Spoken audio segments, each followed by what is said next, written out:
Am I live? That's really, really annoying.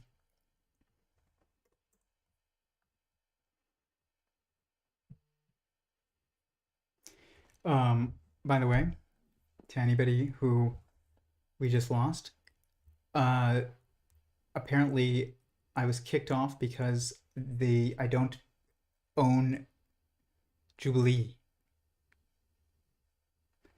Okay. I know. I don't even know if I will be able to save that entire stream. Um, I've never had that happen. Normally, you are allowed to give commentary, so it's very odd. Um, it seems like it's still there. But this is part two, I guess. We're gonna not even gonna show streams anymore because I don't want to get kicked off again. But we'll just wrap this up really quick. That's annoying. Um, I don't know if that's automated, but I've never had that happen before in all my streams. You show a clip, you talk about it. I wasn't even showing a clip when I got blocked. Um,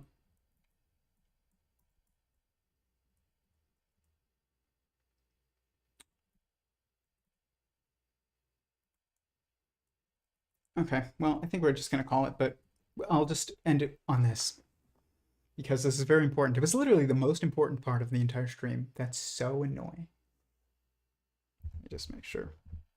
Still, essentially, like, he is God's will. Make sure that, like, I'm even live.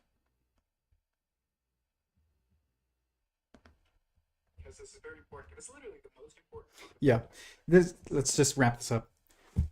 Was literally the most important part of the stream. What does it mean to accept Christian morals? Not be a Christian, but like accept Christian morals, to adhere to like pursue Christian morals.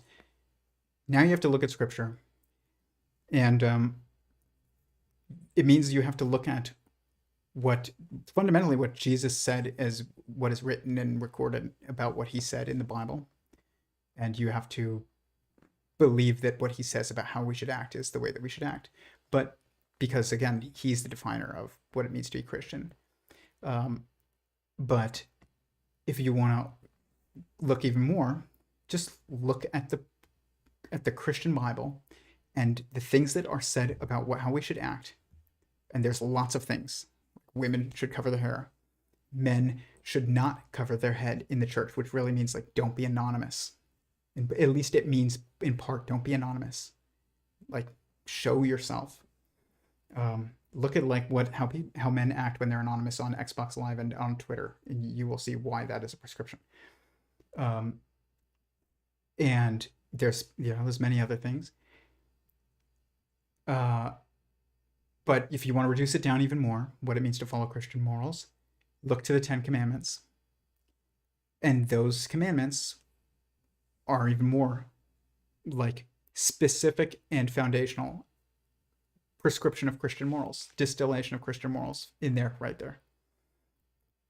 At least to start. And then you can expand and look at like, okay, I should maybe cover my hair if I'm a woman. I should not be anonymous and if I'm a man. But then if you want to distill it even more, but still be completely like correct, to live according to Christian morals is to treat others how you would want you and your own to be treated. Why? Because Jesus, who is the definer of Christianity, belief in him as like the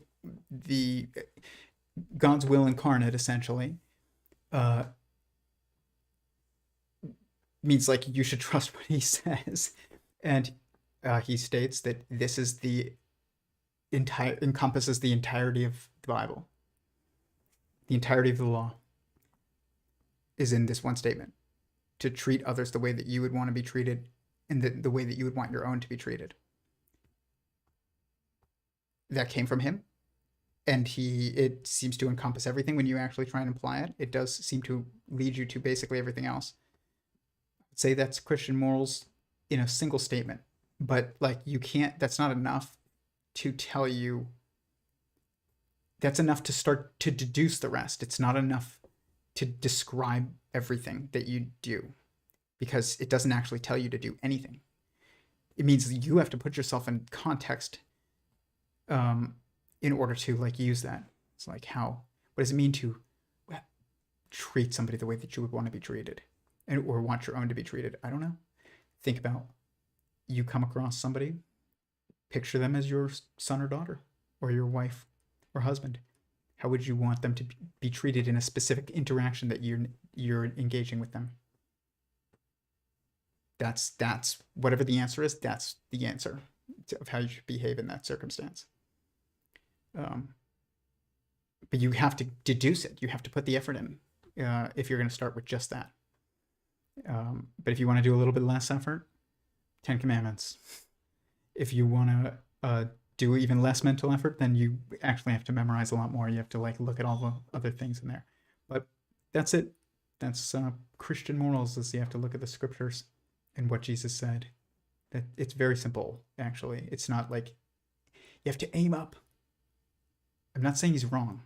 It's just that could be not Christian necessarily. Like, you have to define what the, like, where you get that information as being Christian, like specifically prescribed Christian morals. Well, where is the Christian prescriptions of morals? In the Christian scriptures. Okay. And in Jesus's words. That's like where they are. It's not just vague, inspirational statements of striving. But again, I don't think he's wrong. It's just not enough, which means it's not really correct. Anyways, I hope that it wasn't too interruptive to have them cancel my stream right as I was about to say the final statement. That was the most important thing. But I hope you found this valuable. I do really appreciate Jubilee, the people at Jubilee, for hosting this, and I think the format is very interesting. And I think that I appreciate Jordan Peterson for speaking his mind and saying what he thinks is, what he believes, and trying to communicate with people and help people. And I appreciate all the bravery of all the people that went there to speak with him, and do it so publicly. Like I said, going on Jubilee can ruin your life. But not ruin your life, but it can ruin your job and your friendships. But with that, thank you, and peace. Treat others the way that you would want yourself and your own treated.